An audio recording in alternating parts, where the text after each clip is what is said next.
नमस्ते अस्तु भगवन् विश्वेश्वराय महादेवाय त्र्यम्बकाय त्रिपुरान्तकाय त्रिकाग्निकालाय कालाग्निरुद्राय नीलकण्ठाय मृत्युञ्जयाय सर्वेश्वराय सदाशिवाय श्रीमन्महादेवाय नमः।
பக்தர்களே, பதட்டப்பட வேண்டாம். மகாபிரபுவே, சோமேஸ்வர லிங்கத்திலிருந்து காட்சியளிக்கும் தாங்கள் யார்?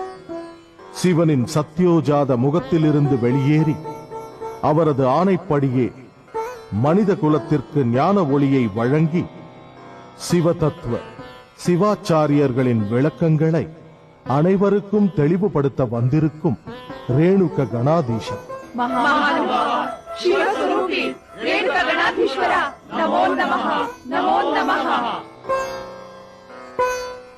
மகாபிரபுவே, எனக்கு ஒன்றும் புரியவில்லை, விவரமாக எடுத்துக் கூறுங்கள்.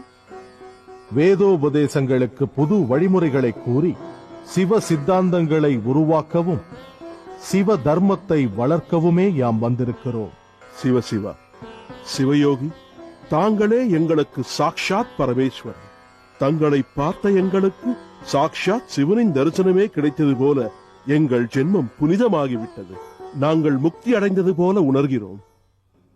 அது மட்டும் போதாது, சிவ சாயுத்தி அடைய வேண்டும். அதற்காக வீர சைவ சித்தாந்தங்களை அறிந்து அதை நடைமுறைப்படுத்த வேண்டும். சிவஸ்வரூபி, அறியாதவர்களான எங்களுக்கு சிவலீலைகள் பற்றியும் மற்றும் சிவனை துதிக்கும் முறைகள் பற்றியும் விளக்கமாக கூறுங்கள். பிரபு, எங்களிடம் உள்ள அந்தகாரத்தை நீக்க வேண்டும். சிவன் என்றுமே மங்கள ஸ்வரூபி, சத் சித் ஆனந்த ஸ்வரூபி. வீர சைவம் என்பது மகா தர்ம சாஸ்திரம். இவை நூற்றுக்கணக்கான ஸ்தலங்களை அடைந்தவை. சிவ சித்தாந்தம் வேத சமானம், சர்வம் வேதமயம். இதை அறிந்து கொள்ள நீங்கள் முதலில் சிவபக்தர்களாக வேண்டும்.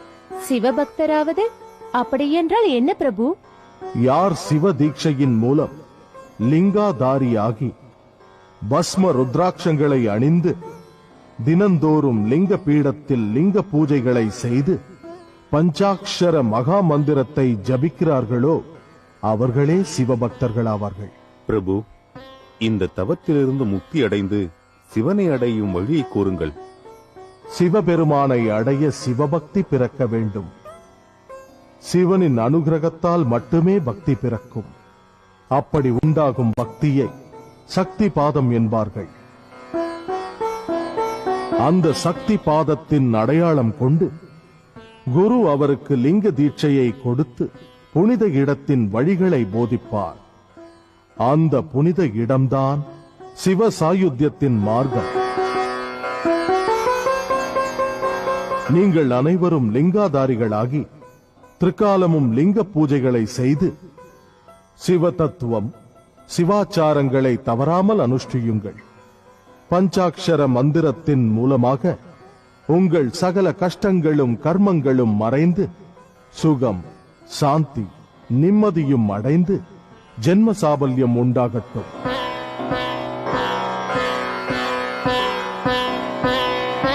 மேலும் என் பயணம் மலையாச்சல தத்துவுக்கு. அங்கு அகத்திய மகரிஷிகளுக்கு சிவதத்துவத்தை போதனை செய்து வீர சைவ சித்தாந்தங்களை விளக்கமாக கூறி தெளிவுபடுத்துவேன். உங்கள் அனைவருக்கும் மங்களம் உண்டாகட்டும்.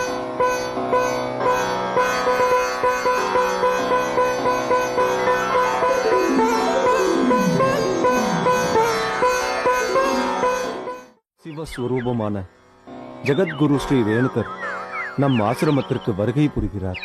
சிஷ்யர்களே, பரமேஸ்வரனின் பஞ்ச முகங்களில் ஒன்றான சத்யோஜாத முகத்தில் ஜனனம் பெற்று பூலோகத்தில் குல்ய பாகத்தின் சோமேஸ்வர லிங்கத்தில் உதித்து ஸ்ரீ ரேணுகர்